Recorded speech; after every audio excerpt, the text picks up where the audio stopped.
Evelyn Grace was 40 years old when she realized that love could disappear quietly. She had always believed that forever meant something real, but life was already teaching her that even the strongest promises can fade without sound. Her mornings used to begin with laughter, her evenings with the warmth of a voice that once called her home. But now there was only silence, a silence that sat heavy in every corner of her house. She had been married for 15 years, her whole heart given to a man she thought was her destiny. They had built dreams together, painted walls together, shared birthdays and tears and everything in between. But lately, his eyes carried a distance that words could not cross. He was there, but not really there. He smiled at her, but not with his heart. Evelyn felt it. She felt the drift like the tide pulling her away from the shore. At first, she tried to ignore it. She made his favorite breakfast, she waited for his texts, she stayed up late hoping he would come home early, but each night he came later and later with excuses that sounded thinner than air. One evening, she found him sitting in the car, whispering into his phone, and the way he smiled told her that the person on the other end was not her. It was the moment she felt her own heartbeat break. But she said nothing. She simply turned away and went inside because she still believed that love could be fixed if only she held on. Days turned into weeks, and the truth became too loud to hide. The messages she found, the perfume that wasn't hers, the laughter he saved for someone else. It was like living with a ghost, one that used to love her. Evelyn cried quietly into her pillow every night so no one would hear, because even heartbreak has its dignity. The night he left, there were no screams, no arguments. He simply stood at the door, suitcase in hand, and said he needed to find himself. She wanted to ask how you lose yourself inside someone who loved you this deeply, but she stayed silent. Her tears didn't fall until she heard the car fade away down the street, and the emptiness inside her house became unbearable. For days, she moved like a shadow through her own life. The kitchen smelled like his coffee, but the cup sat untouched. The bed was too big, the walls too quiet. She walked through every room, remembering pieces of their life together, and wondered how love could disappear when it had felt so endless. But love, she learned, does not always end with a bang. Sometimes it just dissolves slowly until one day it's gone. Weeks passed, and Evelyn forgot how to smile. She forgot what music sounded like without sadness. She spent her evenings staring at the sunset, wondering if he ever thought of her. Then one morning, as light spilled softly through the curtains, something shifted inside her. She sat up, took a deep breath, and whispered to herself, "Enough." It was the first word of her new life. She started small. She cleaned the house, not to erase him, but to reclaim it. She threw away old letters, closed the drawers, and opened the windows, letting the wind take away the scent of memories.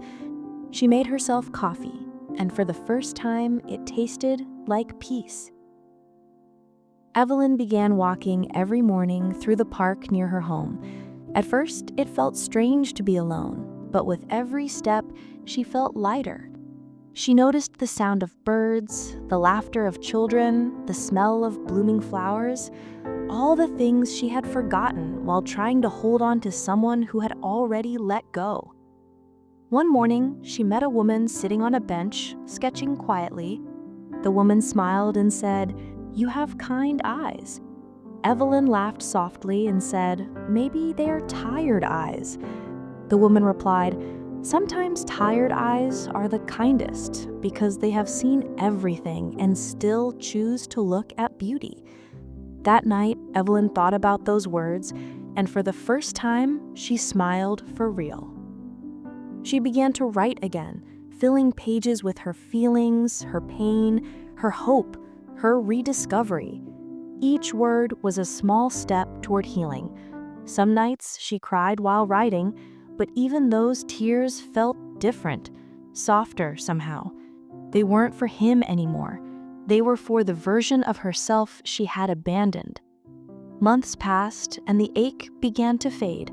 Not completely, but enough for her to breathe again. She started working at a small library, helping people find stories, and in the quiet company of books, she found her own strength. She realized that she had been waiting for someone to save her, when all along she was the one who could. One afternoon, she came across an old photograph of her wedding day. Her younger self, smiling, radiant, full of faith. She looked at that picture and whispered, "You deserved more." And then she placed it gently back in the drawer, not out of anger, but gratitude, because even though he had broken her heart, he had also led her to herself. As the seasons changed, Evelyn grew. She learned to enjoy her own company, to dance while cooking, to laugh without needing anyone to hear. She started painting, and each color she brushed across the canvas felt like a new beginning. She was no longer surviving, she was living. Sometimes late at night, she still thought about him, but not with pain anymore, just with a quiet acceptance. She understood now that some people come into our lives not to stay, but to teach us what we can survive. She had survived betrayal, loneliness, and heartbreak, and now she was learning to love herself in ways she never knew before.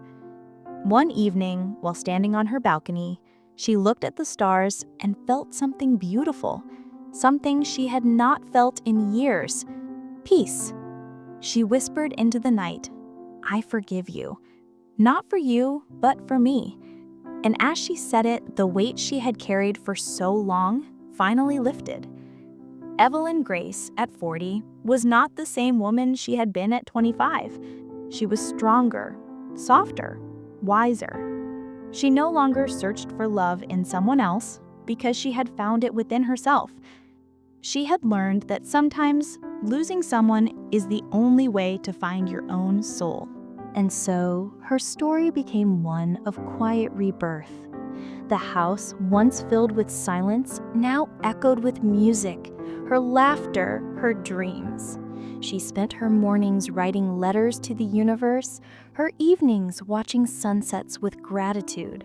She was no longer the woman who had been left behind. She was the woman who had risen.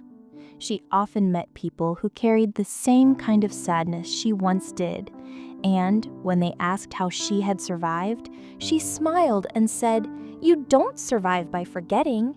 You survive by forgiving, by choosing to live even when your heart wants to stop, and by believing that someday it will beat freely again." Time passed, and Evelyn's eyes sparkled once more with light. The world looked different, not because it had changed, but because she had. She had learned that love, even when it ends, leaves behind something beautiful: courage. And as she sat one evening watching the last light fade, she whispered to herself, "I am not broken, I am becoming." To everyone who listens to her story tonight, Evelyn Grace would say this: if your heart has been broken, remember that pain is not the end. It is the doorway through which you find your strength.